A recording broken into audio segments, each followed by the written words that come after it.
tons of discourse on it, on how AI is going to affect jobs and employees. One of the challenges to digital transformation in any organization is you have to marry both the technology and the business process. Very difficult to get people to change their behavior, their thinking, particularly when they're comfortable doing it this way. As a CIO, I think you then have to drive it back to business value, right? How is this tool really going to drive value for the company? The business case makes sense that I want to give John this tool because I'm going to see productivity, I'm going to see less errors, I'm going to see higher quality, not just that John likes this tool and I'm going to drive additional costs. It really is a point of let's figure out how we exploit the goodness of it and be able to mitigate any of the potential risk. And that's how we're looking at it.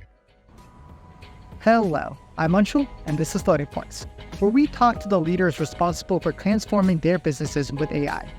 Whether you're also a leader, a builder in the AI space, or just like really good conversations, you're in the right place.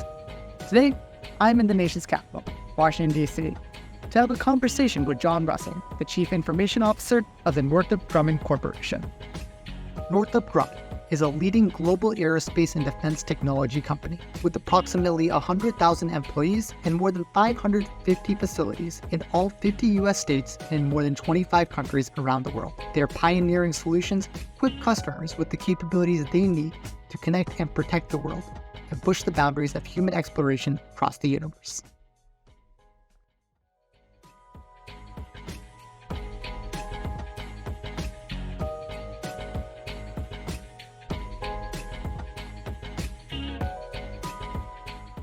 Hi, John. Welcome to Floating Points. Well, thank you. It's a pleasure to be here. Great. Well, for the audience, as a bit of an introduction, this is John Russell. He's been the Chief Information Officer at Northrop Grumman for the last 4 years. Has been at Northrop for the last 7, but has over a 3-decade career in engineering and software, spanning a lot of defense, finance. We'll probably get into a lot of that as we talk through today. And today, as the Chief Information Officer, John leads Northrop Grumman's digital transformation efforts to improve the employee experience for everyone every day. How's that for an introduction? Sounds good. Sounds good? Yeah. Good enough start? All right. Yeah. So, John, just to set up kind of the structure of Floating Points, we'll have 11 sections, so we'll be able to cover a lot today. And in classic floating point arithmetic, we'll have the 1,024 seconds for the first one, then 512, and we'll work it all the way down to 421. So hopefully we'll get a little bit more fun. All right. Awesome. As we go on. I look forward to having a great time. All right. So let's start with the big, bulky section up front. And, I thought having you here, the Northrop Grumman Corporation, I thought it would be best to spend our first piece of conversation just around the defense industry. Sure. Because the more that I've learned about the defense industry, the more I've just found the nuances and needs, the very specific nuances and needs of the defense industry, incredibly interesting. Yeah. And so I'm sure there's a lot to cover, but how about we just start with, I think, probably the one that most people are a little bit aware of, but I would love to kind of just get your ideas and depth on it, which is around data, right? The nature of the fact that there's classified work, not just unclassified work that Northrop does. I'm sure governance and security and all of those aspects around data explainability are super important for a company like Northrop. So I'd love to just start there. What are those nuances and details around data that is important for a defense company like Northrop? Absolutely. So from a aerospace and defense company, and certainly from a Northrop Grumman perspective, maintaining the kind of sanctity of data is critical, right? So we work on things that are key to our national security, which means we definitely have to secure those in a way that most don't, right? I would probably put the financial industry and maybe healthcare industry somewhat aligned because there is such sensitive type of data. But the thing that we have is we have bad actors who are trying to kind of infiltrate that data at every turn. So you have to not only make sure that you are working in alignment with all the regulations and policies, but you have to make sure it is well secured from a cyber security standpoint. And you have to keep it kind of isolated and separate. So even certain types of classified information can't be commingled with other classified. So it really is this kind of layered set of complexities, right? And then Then when you lay in some of the new technologies, it makes it even harder, right? So when you think about the entrance of cloud, right, and software as a service, platform as a service, it all goes back to some common area, right? And so that makes it challenging for things that are in a classified area because they don't have that quote unquote internet, layered approach to get back Right, to right. software, which then kind of creates the challenge that you would have, particularly in things like AI that I'm sure we'll talk about. Yeah, actually, I'd love to go there. I mean, I think you called out also the different security levels. Before, I think I only thought it was unclassified and classified, but all the various security levels within that. Just There are definitely different levels of classified that we have to protect in each of one of those enclaves that are provided by our customers. totally. And I think you also touched there on the AI part. Of course, this being floating points, we're going to talk a little bit about AI today. For the people who are like trying to build AI tools, right? And they're trying to build tools for the companies like Northrop Grumman. What are maybe some of those details, given the data governance side, that you really hope people actually keep top of mind when they're designing their systems? There are a number of them.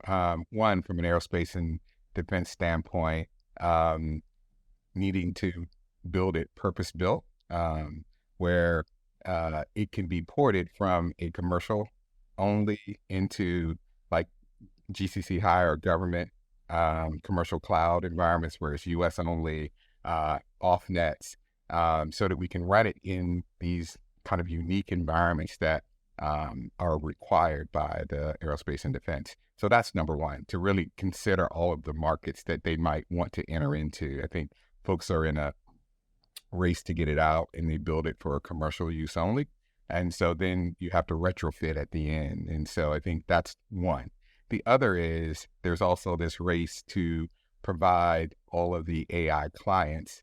And so to a consumer, that's probably great. Like everyone has different consumer apps on their phone that they like to leverage AI. In a large enterprise like Northrop Grumman, I don't want that, right? So I don't want 1,000 different clients for every one of the platforms that I have. I want to leverage good service-oriented architecture, build once, use many, give me the access to the information, to the LLMs, let me allow me or the CIO organization to manage the clients so that they have the simplicity of their technical environment. When you add these 100 new clients, you've just created both technical debt as well as a lot of complexity, which you'll have to manage over time. And I think those 2 points are very connected, right? The deployment piece and the complexity piece. If you want to be able to support all the different kind of deployments that are required, that isn't just, I guess, a pure SaaS solution that works for commercial. Right. Keeping it simple, even from a building perspective, is critical. Otherwise, that's a whole lot of work on the builder side. It is. Awesome. I think we also started there touching a little bit, and when you started talking about all the different clients and being able to bring them all in one place. I know we had a conversation a while ago talking about aggregation. That was a word that you had used before.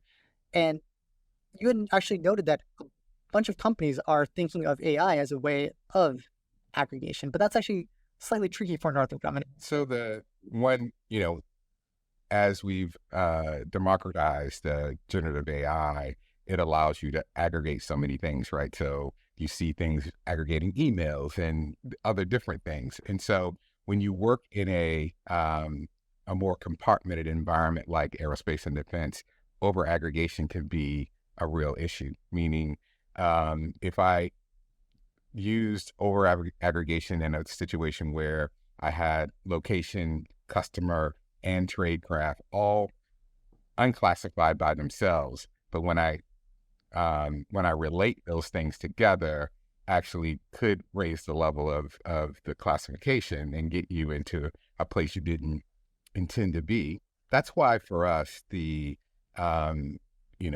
using it ethically and responsibly and having that explainability, right, of how you got to certain things is critical to us. And so also why we probably as a organization couldn't accelerate as fast, because the danger of just applying that and not knowing what aggregation is going to happen could lead to other problems. And so we're absolutely leaning in, but we have to do it both responsibly and carefully to make sure that we maintain and care for the data that our customers have entrusted us with in the ways that they've articulated that don't relate these things together, don't combine these things together. Also, just you could, certain just classified things can't be related together, right? So it really does become very complex from our vantage point of leveraging this very,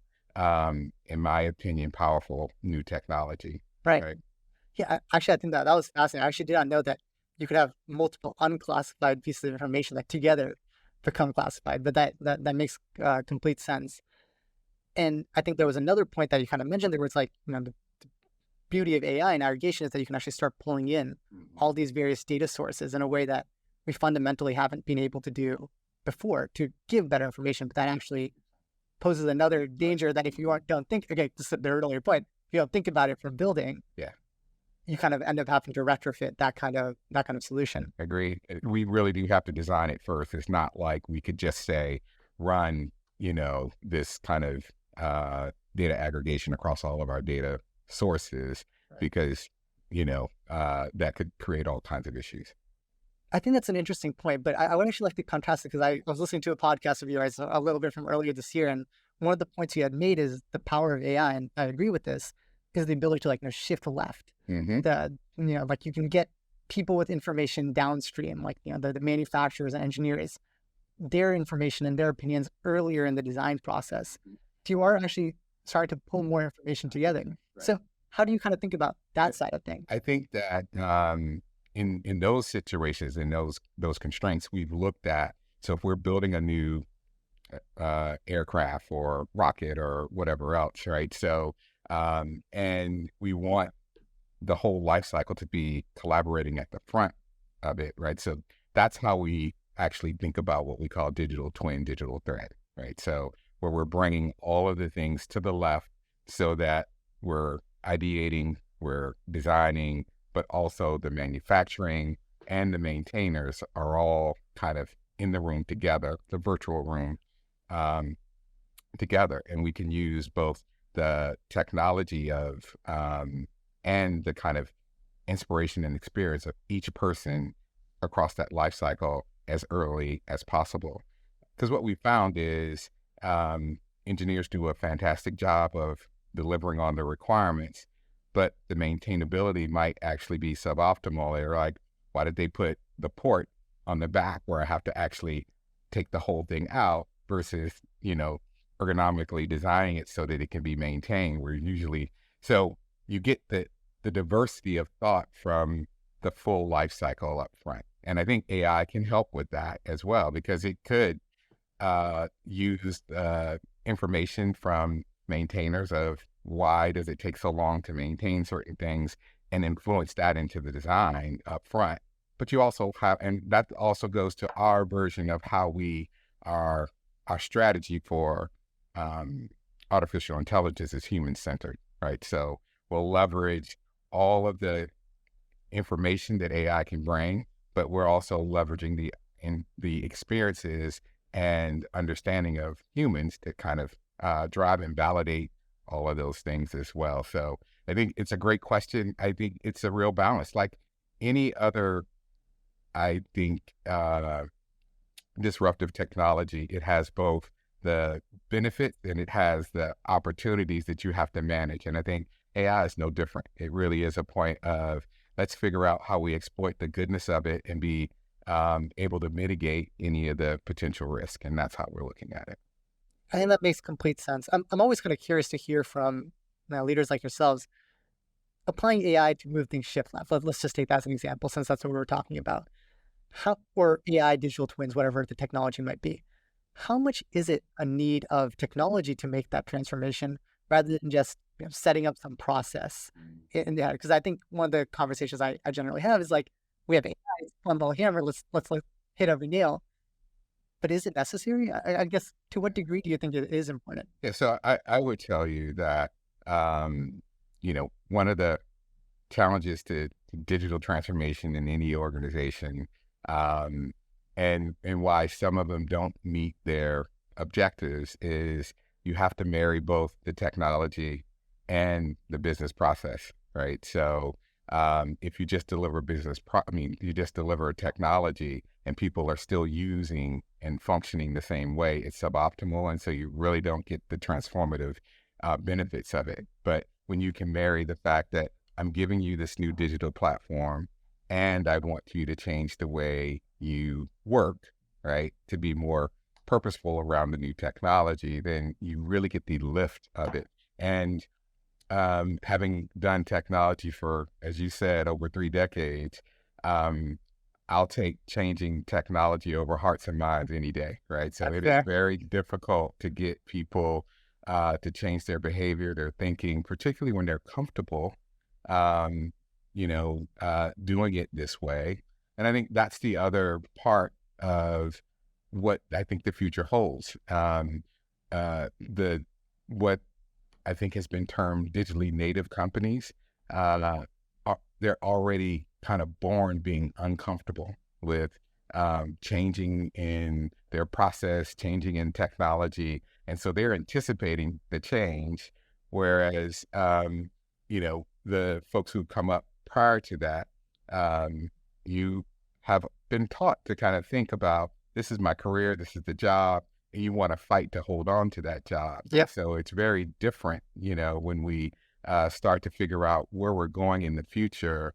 I think the digitally native workers will be, how do I disrupt my own job, right, to create the opportunity for the next job that I want to get into?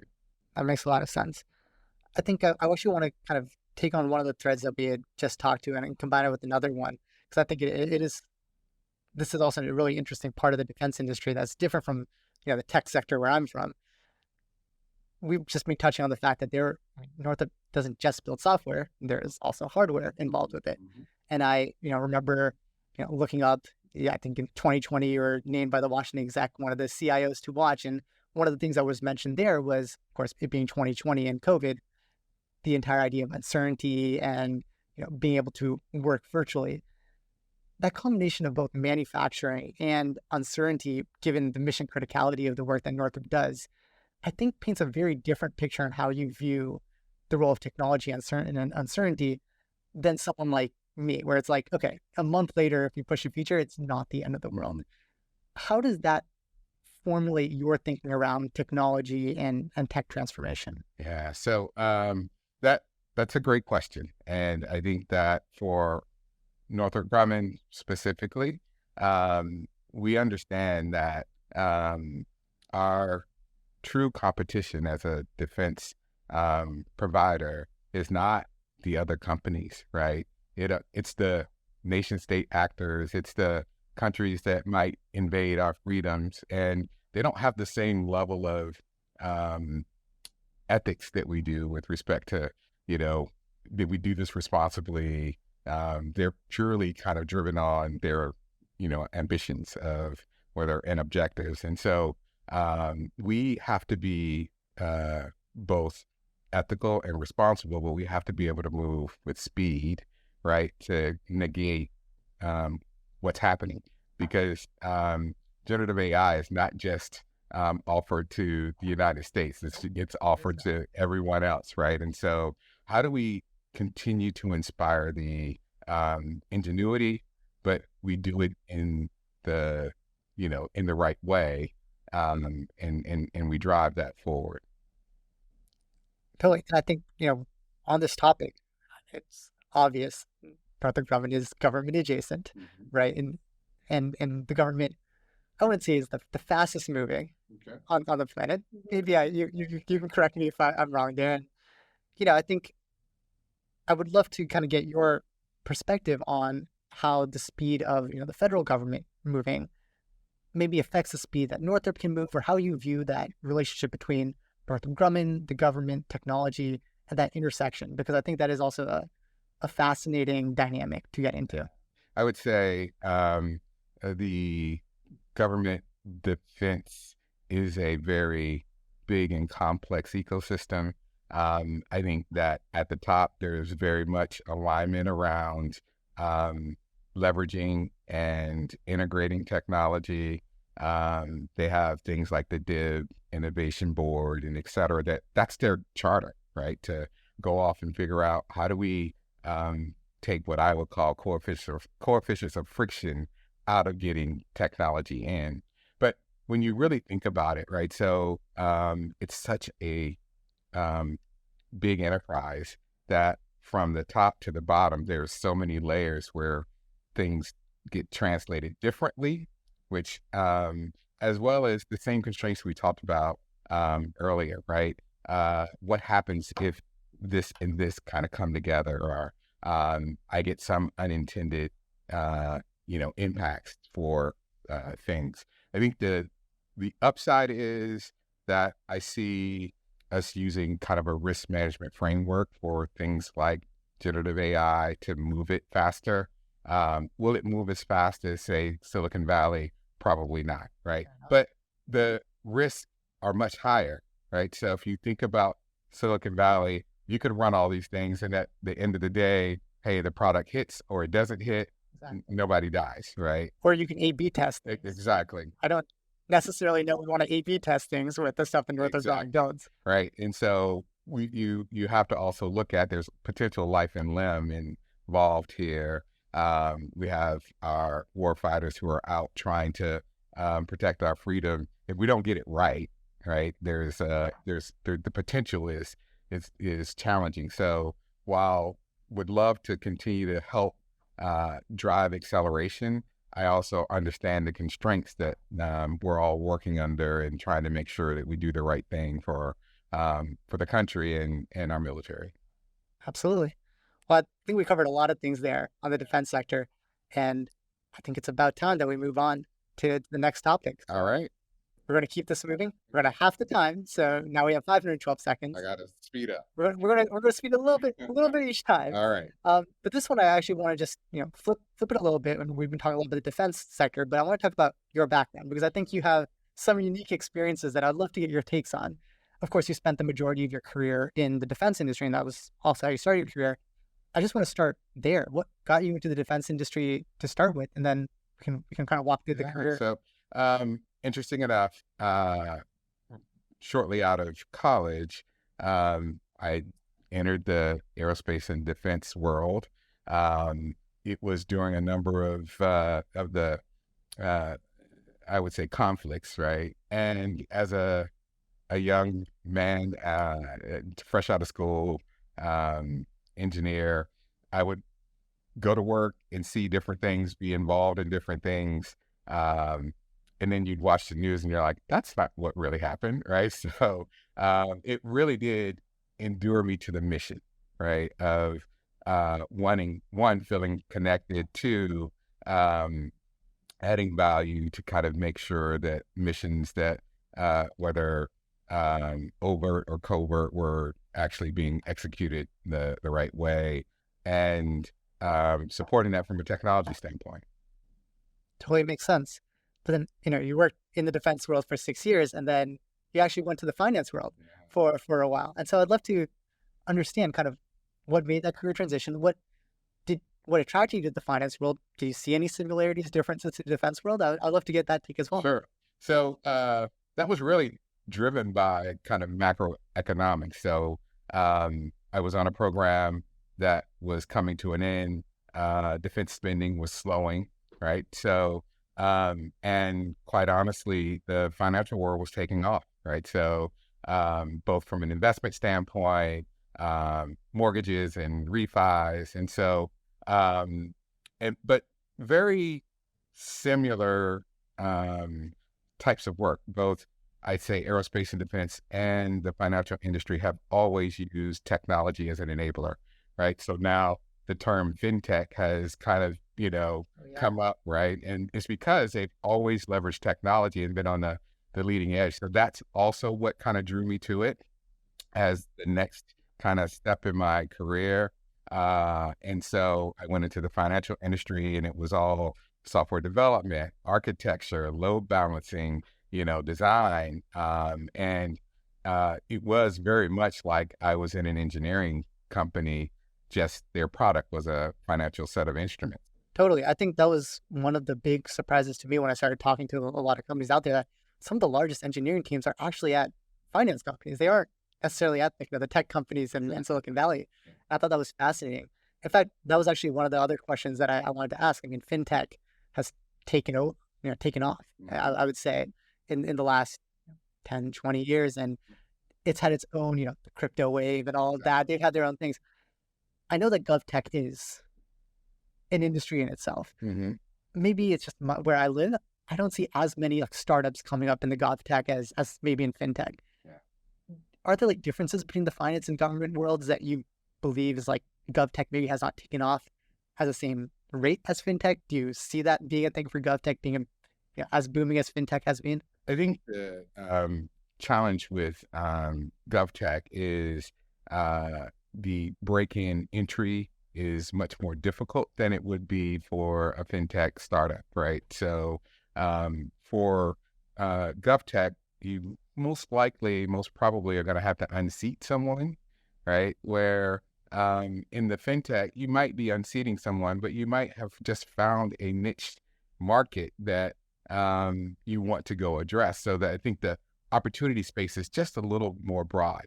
But I also think that on the GovTech side, being aligned to mission is going to be critical, right? That's going to be the key, in my humble opinion. The key to your success is really aligning to the mission and having something both innovative that drives a solution to one of the existing problems or an emerging problem. God, I think that, the mission part makes a lot of sense to me. Mm-hmm. I think, as someone who's not as familiar with the GovTech world, I feel like so much stuff is classified, so much is confidential.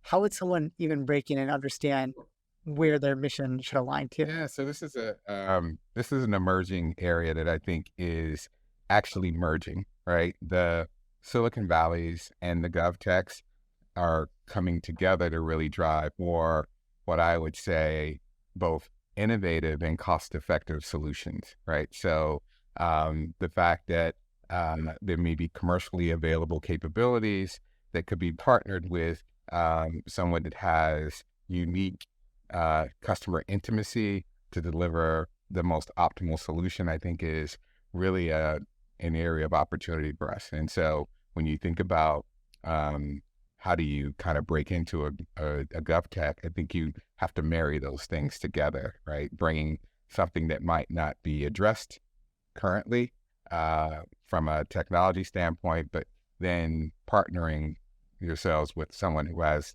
unique mission experience so you can actually really deliver on that use case that you're looking at.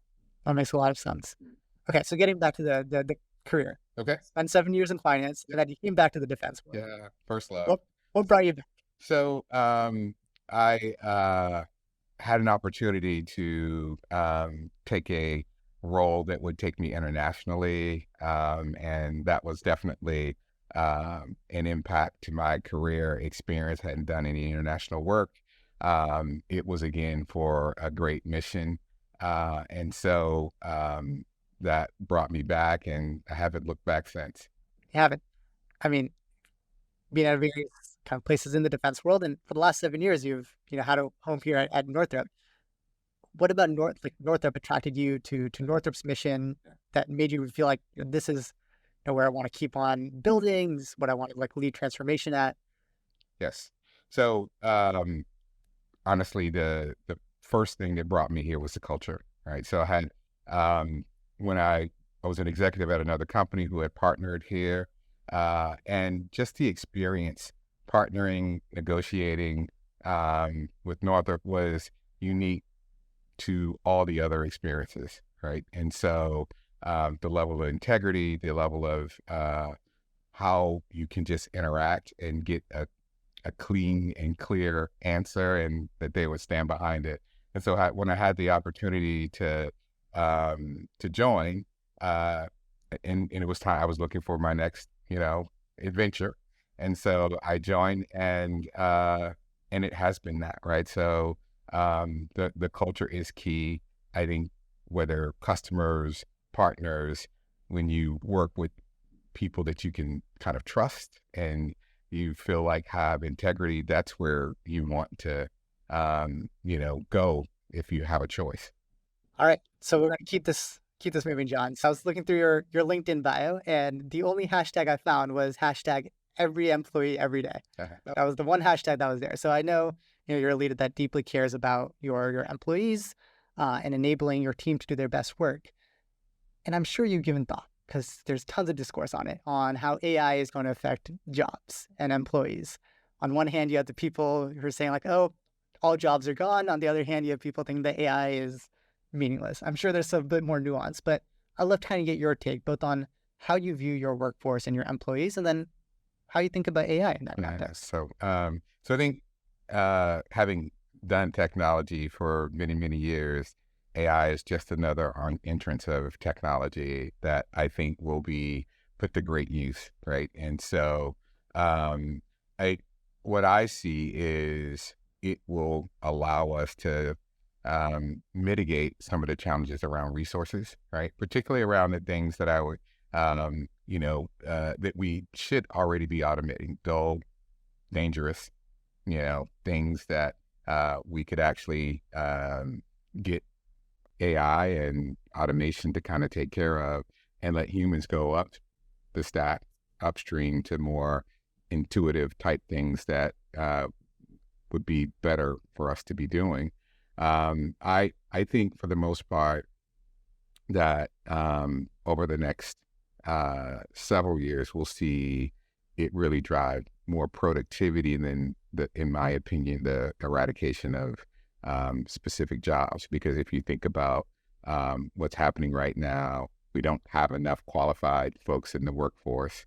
So if you can free them up to go do the things that we have opportunity for now, I think that's really how, we would like to kind of employ it, is to really make it an enabler, right? So I have a CIO colleague that talked about GenAI as like having a good intern, right? You could actually have it do some things that you Sure. like to get done and then free you up to go do some of the other things. I think it will progress over time, right? But if you really think about it, there's very few production created AI applications in large enterprises today, right? So that's just going to take some time. And so I think over time, we'll find a good fit for it in different areas, right? It will be an enabler for different functions. Quite honestly, I remember the first time I used one to help write an email. And then I kind of shared that with my lead for comms and said, hey, do you know how I got that email? What did you think of it? And I think we both were quite surprised at the level of quality that it allowed me to kind of get at. And so I see that as a key enabler for things, right? So there are capabilities out there today that people use to help with their grammar and all kinds of things, right? That just help them be better at things. I think that's the first step, right? And then I think it'll help drive efficiencies over time. And then, we have things like aging workforces and things like that I think it will also help combat. So I think I'm not as much of a conspiracy theorist around. I would not expect that to be the case. But I think there's great opportunity for it. Absolutely. I think that's a fair point. Like, software and technology is very much value creation. Everyone I talk to is like, if I had more resources, I would make more technology. But I would like to, I think you mentioned that, AI is just like kind of any other technology and the ability. I think one of the unique ones though about AI and generative AI is that it feels for the first time that a lot of like the knowledge work, a lot of the creativity is also now being done by technology. Maybe for the first time. Like I don't remember this being the same reaction when like multi-cloud came out or something like that. Right. So how do you talk to your workforce about that and communicate like, yes, this is a new kind of technology. It might feel closer to what you do, but in reality, this is how we view That's right. So I think it's a delicate balance, right, with respect to particularly for an enterprise like Northrop Grumman.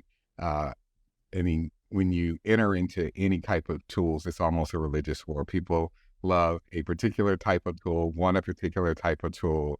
But as a CIO, I think you then have to drive it back to business value, right? How is this tool really going to drive value for the company such that I'm willing to, the business case makes sense that I want to give John this tool because I'm going to see productivity, I'm going to see less errors, I'm going to see higher quality, not just that John likes this tool and I'm going to drive additional costs. So I think what you'll see is enterprises are really going to look at it from a business impact perspective, whether it's a function, it's in their product or things like that. How do I drive, and then even for, folks like yourselves who are code generation is near and dear, right? So, making sure that I'm not doing that so that they're creating an application that counts pennies, right? So, right. So, but it really is going to drive, business value to the company. And I think the fact that there are so many opportunities out there that people are leveraging generative AI really do have the potential to drive value. And so I think we'll have to be selective on which ones we do, because the other thing is there's so many happening right now. Oh, yeah. Right. So you have to be selective and you have to have a strategy around how you want to leverage that. But we do want to make sure that employees feel that Northrop Grumman is a technology company, right? So often people feel like they have access to so much in their, outside life, and then they come in and they're very constrained. And so we're working through that to be both ethical, but moving with speed and enabling every employee to have the right set of tools. Makes a lot of sense.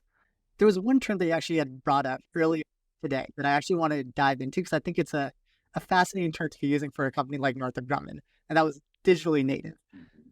I'll admit, being from the Silicon Valley, when I think of a 30-year-old government agency company, digital native is not the term I normally think of, right? Very different from the tech companies that are tech first by definition. So I would love to understand that nuance of what does digitally native mean in the context of a Northrop Grumman, right?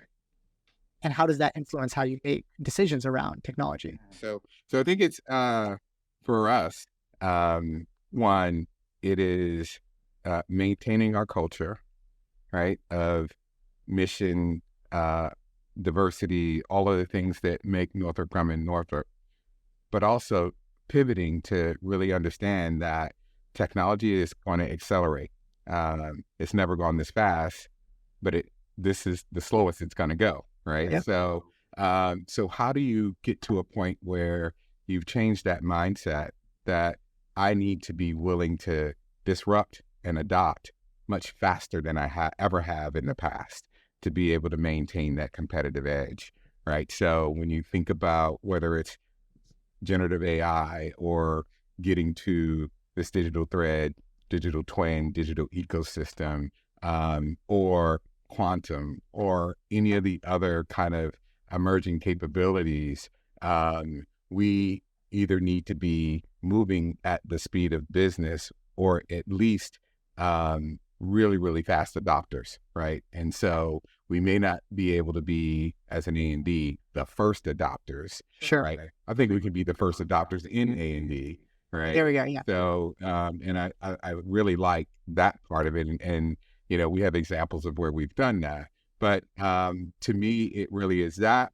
It is getting people to think about their role differently, such that I think when you're digitally native, by the time you potentially leave a role, that role is not the same as when you got there, right? So you've automated, you've tooled it, you've changed it. And so getting people to kind of think through I should be disrupting my own job, right? Is really what kind of digitally native is. And that if we get the whole team thinking that way, then we really have made an impact to the company, and we've digitally transformed at that point, because that uh, expectation of change and adoption is not something you have to keep pushing. It's kind of inherent in every employee. And so that's what we're aspiring to. That's hard, as you mentioned it. It's hard to change people, hearts and minds. I know that you're a tech optimist, that you have your pulse on all the new technologies that's coming out. So I want to flip that on you. What do you think is the trend in AI or any of these new technologies that you'd want people to actually rethink? That you're like, I don't fully agree with that. Well, we talked a little bit about that, and that is don't bring a bazillion clients into my environment, right? So we have seen the kind of explosive adoption of new Gen AI clients, right? And I think that's great. It has its place. But I think as providers in Silicon Valley companies think about large enterprises, they have to think about it differently than the consumer market, right? They really have to think about large enterprises and maintaining a level of simplicity in the environment, a level of integration in the environment, transportability and deployment into the environment. So all those things, I think, have to be rethought because I think the success of this one client has kind of influenced how others are trying to go to market. Right. You don't want just another chatbot is what I'm hearing from you here. Exactly. That makes a lot of sense. I sometimes lose track exactly where I've had a conversation where, so it checks out. Yeah. Awesome. We'll keep this moving. I think you mentioned one example where you use an AI tool and it's like, wow, this is impressive. Do you remember the first thing you ever tried with AI or ChatGPT or something where you're like, this is cool? Yeah. So I did an end of year message. I tried one of the chatbots to do an end of year message to my team and said, hey, write an end of year message that congratulates the successes that we have, but also foreshadows the challenges that we'll have in the future. And I was blown away, right, with how well it is. As an engineer, I'm better at editing than creating. I fully understand. I fully agree. So if I have that opportunity to have, and so either that, I would be bugging my comms person to, hey, can you ghostwrite this for me? Now I have this the blank slate problem. Right? Yeah, blank slate problem. Exactly. That I can at least kind of get bootstrapped on and tweak it and make it my own. And instead of it taking me 30 minutes, it took me 10, right? And that is amazing. All right, 16 seconds. Do you remember what was one of the first engineering projects that you did when you were young that really got you into this field in the first place? So I was fascinated by the field of car audio. And so, but I came from very meager beginnings, so I couldn't afford a lot of the high-end stuff. So I had to actually engineer mine, right, to work, which is when I first got exposed to capacitors and inductors inline to kind of drive power, stability, and then acoustics from how I built the kind of boxes to house the speakers themselves, imported those, etc. So that whole engineering piece is phenomenal. Cars are a great way to get started. You see every kid trying to build a little model car. That's how a lot of people get started. That's great. I've also, I guess, just moving on, I've always learned that leaders look up to other leaders to learn, and you learn as much from your peers. So what are maybe one or two leaders, doesn't have to be in defense and aerospace, that you really look up to, especially in the world of tech and transformation? So I think it'd be easy to call out to Steve Jobs and Jack Welch, right? So what I would call the time seer and clock builder, right? One, to quote from one of the books, but Steve Jobs able to just anticipate what products people wanted, right? And Jack Welch, just prolific at building the next set of CEOs. That the amount of CEOs that came out of Jack Welch is kind of it's incredible. All right, 4 seconds. I know you've been riding motorcycles for a while. This is something I've gotten to learn about you. If you had to say, what's your favorite motorcycle model of all time? Yeah, so two. One is the Harley Street Glide, and it was Victory, now Indian Chieftain. All right. Okay. 2 seconds. if you didn't go into engineering, I know that's a large if, do you have an idea what career you want to got into? Before I fell in love with engineering, I thought I wanted to be a dentist. A dentist. Oh, I wish I had more than 2 seconds for this question. But we got the 1 second question, which is, time for one word. What is one word that you would use to describe the state of technology and AI today? Frantic. Frantic. And that was the frantic end to this conversation. I think that's a totally fitting word. John, thanks for being Thank you for having me. It's a lot of fun. Thank you so much. All right. Great. Till next time. All right.